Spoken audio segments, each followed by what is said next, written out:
Duduklah sebentar di sampingku, Nak. Biarkan bangku tua ini bercerita tentang satu malam di negeri seberang. Malam ketika sunyi hotel mewah Kamboja berubah menjadi saksi kebenaran. Kadang, kisah besar tidak dimulai dengan teriakan, tidak juga dengan lampu merah biru yang berputar. Ia dimulai dari langkah pelan dan napas yang ditahan dalam diam. Di sebuah hotel yang berdiri angkuh di tengah kota Phnom Penh, lampu-lampu chandelier bergoyang pelan diterpa angin pendingin ruangan. Orang-orang lalu lalang, membawa hidup masing-masing. Tak ada yang tahu bahwa di balik salah satu pintu kamar di lantai atas, ada seorang perempuan yang hidupnya telah lama berlari dari bayang-bayangnya sendiri. Perempuan itu bernama Dewi Astutik, nama yang sudah tersiar di berbagai laporan, dihubungkan dengan sabu bernilai 5 triliun rupiah, jumlah yang cukup untuk menghancurkan ribuan keluarga, merenggut masa depan banyak anak, dan menimbulkan luka yang tak bisa diukur rupiahnya. Selama bertahun-tahun, ia mencoba menghilang dari radar. Berpindah negara, berpindah nama, seperti burung yang terus mencari langit baru tempat bersembunyi. Tetapi, Nak, langit mana yang benar-benar bisa menutupi dosa? Di Indonesia, BNN tidak pernah lupa. Setiap dokumen, setiap panggilan, setiap jejak kecil adalah benang yang perlahan ditarik hingga akhirnya menyentuh tempat persembunyian itu.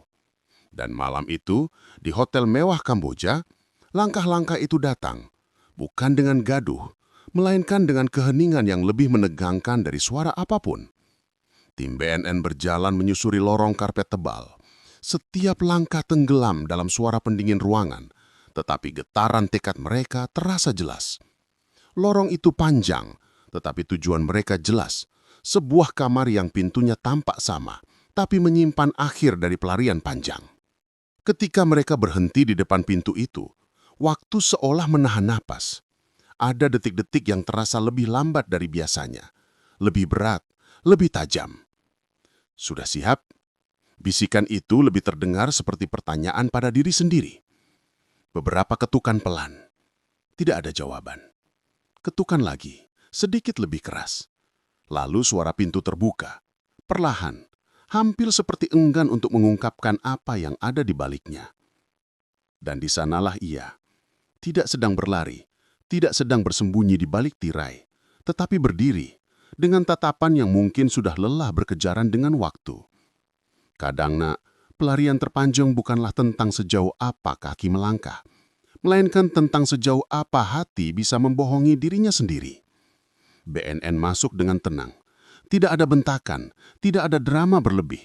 Hanya prosedur, ketegasan, dan kepastian bahwa perjalanan ini telah mencapai ujungnya. Dewi Astutik diam. Entah apa yang dipikirkannya. Entah ia menyesal, atau hanya merasa lega karena semua ini akhirnya selesai. Tapi bangku tua ini tahu bahwa setiap manusia pada akhirnya akan berdiri di hadapan kebenaran yang tak bisa ia elakkan. Di luar kamar hotel itu dunia tetap berjalan. Lampu-lampu kota berkelip seperti biasa. Orang-orang bercakap, tertawa, dan sibuk dengan hidup mereka. Tak ada yang tahu bahwa di dalam satu kamar, sebuah cerita besar sedang ditutup lembarannya. Dan begitulah, Nak, kejahatan sebesar apapun, bahkan yang bernilai triliunan, pada akhirnya kembali pada satu hal yang sederhana, yaitu jejak. Jejak yang tidak pernah benar-benar hilang. Jejak yang selalu ditemukan kembali oleh waktu, oleh kebenaran, oleh mereka yang tak pernah lelah mengejar keadilan. Bangku tua ini hanya ingin kau ingat satu hal, bahwa hidup tidak pernah memberi tempat bersembunyi yang benar-benar aman bagi mereka yang memilih jalan kelam. Dan malam di Kamboja itu, di kamar hotel yang dingin, adalah cara dunia mengingatkan bahwa setiap langkah gelap selalu punya akhir. Dan kadang, akhirnya datang saat pintu diketuk di tengah sunyi. Duduklah, Nak. Renungkanlah. Kisah ini bukan hanya tentang penangkapan. Ini tentang pelarian, tentang pilihan, dan tentang bagaimana cahaya, sekecil apapun, selalu menemukan jalannya menembus kegelapan.